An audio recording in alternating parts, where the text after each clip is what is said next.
Salut à toutes et à tous et on se retrouve pour une nouvelle vidéo. Et donc du coup il s'agit cette fois-ci du 2 décembre.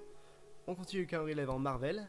Et il s'agit du film Black Widow. Et oui, l'indice noir c'était pour la veuve noire, Black Widow. Je pense qu'on aurait pu penser à Black Panther, mais non, voilà, c'était une petite blagounette.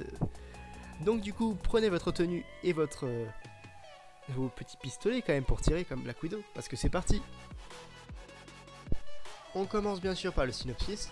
Natasha Romanoff, alias Black Widow, voit ressurgir la part la plus sombre de son passé pour faire face à une redoutable conspiration liée à sa vie d'autrefois.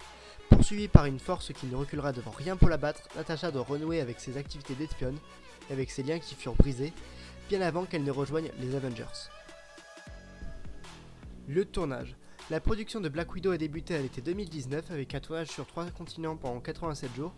Basé au studio de Pinewood, dans la banlieue de Londres, le film a été tourné au Royaume-Uni, en Norvège, à Budapest, au Maroc et à Atlanta. Black Widow inaugure la phase 4. Black Widow est le 24e film de l'univers cinématographique Marvel, initié en 2008 avec Iron Man, et le premier de la phase 4, initié sur petit écran, donc du coup à la télé, avec WandaVision.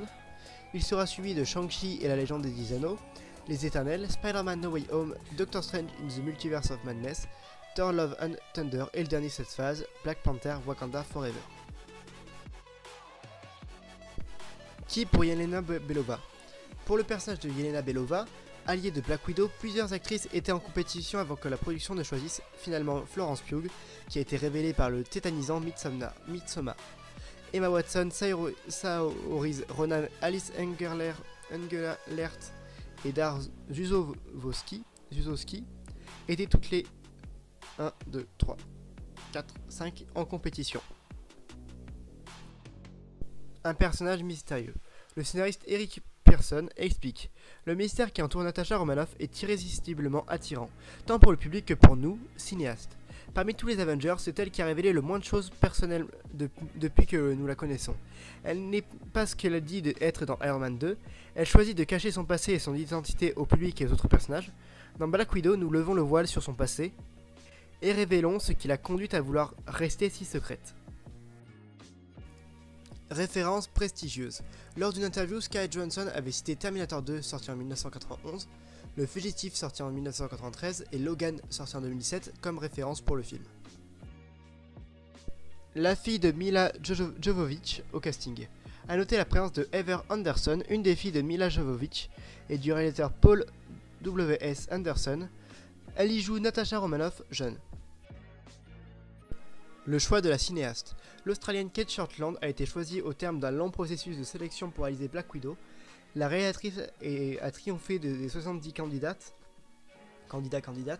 rencontrés par les producteurs, et notamment Dama Aslant, Belle, Maggie Beth Noviciat, Kimberly Pierce, Boys Don't Cry, et Mélanie Laurent, qui faisait partie des finalistes. Scarlett Johansson avait soutenu Kate Shortland auprès des dirigeants de Marvel Disney. La comédienne avait en effet beaucoup aimé la manière dont la cinéaste avait dirigé l'héroïne de lore, Saskia Rosendahl.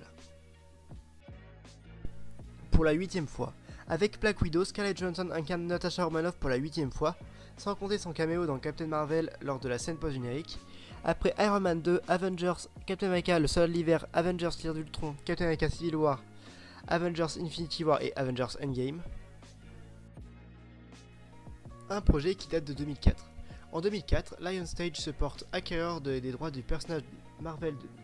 David Hayter, scénariste de X-Men et X-Men 2, s'est engagé à l'écriture et à la réalisation, mais rien n'aboutit. En 2008, sort avec l'aide de Paramount Iron Man, qui devient un succès international. Au lancement d'Iron Man 2, il est question d'y introduire le personnage de Natasha Romanoff.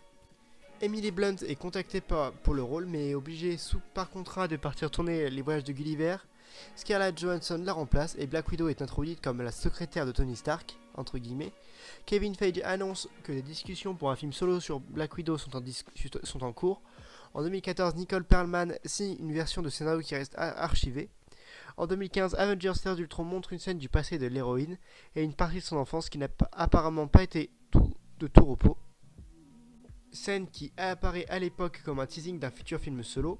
Un an plus tard, Kevin Feige sort Captain America Civil War et promet que Marvel est créativement et émotionnellement décidé à consacrer un film à Black Widow. Plusieurs réalisateurs et auteurs affichent leur envie de tourner le film, comme Neil Marshall ou David Hayter, mais l'agenda du MCU est très chargé. En 2017, Kevin Feige lance officiellement Black Widow et confie l'histoire à Jack Schaffer et Dan Manson. Scarlett Johansson contacte Kate Shortland, fan de son film Lore, sorti en 2012. Elle présente la réalisatrice australienne à Marvel. En février 2019, il est décidé que le film ne sera pas une origin story, mais qu'il se déroulera entre deux films existants du MCU, et il se tourne de mai à octobre 2019 pour une sortie calée en mai 2020, et qui sera impacté par la pandémie liée au Covid-19. Donc en gros, le film ne sortira pas en mai 2020 comme c'était prévu à l'origine, mais en juillet 2021.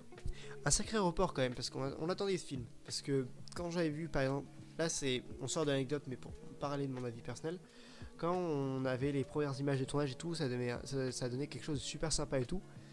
Et voilà, et il y a eu quand même un gros décalage entre les deux. Bon, ben, on continue. Scarlett Johansson porte plainte.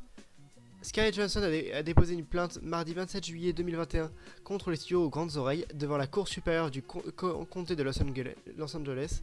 Selon elle, le fait d'avoir sorti simultanément Black Widow dans les salles obscures et sur Disney+, représente une rupture de son contrat. La raison, aux États-Unis, une partie de l'argent que touchent les acteurs et actrices sont souvent calculés en fonction des résultats de leur film au box-office. L'actrice a été soutenue dans sa démarche par Kevin Feige et plusieurs associations féministes. Bon ben voilà, c'était la vidéo du 2 décembre 2023 qui correspond à mon top 24 du MCU, et il s'agissait de Black Widow. Alors du coup pour demain, l'indice c'est moteur supraluminique. On se retrouve très bientôt pour une nouvelle pêche aux infos Disney. Bye bye.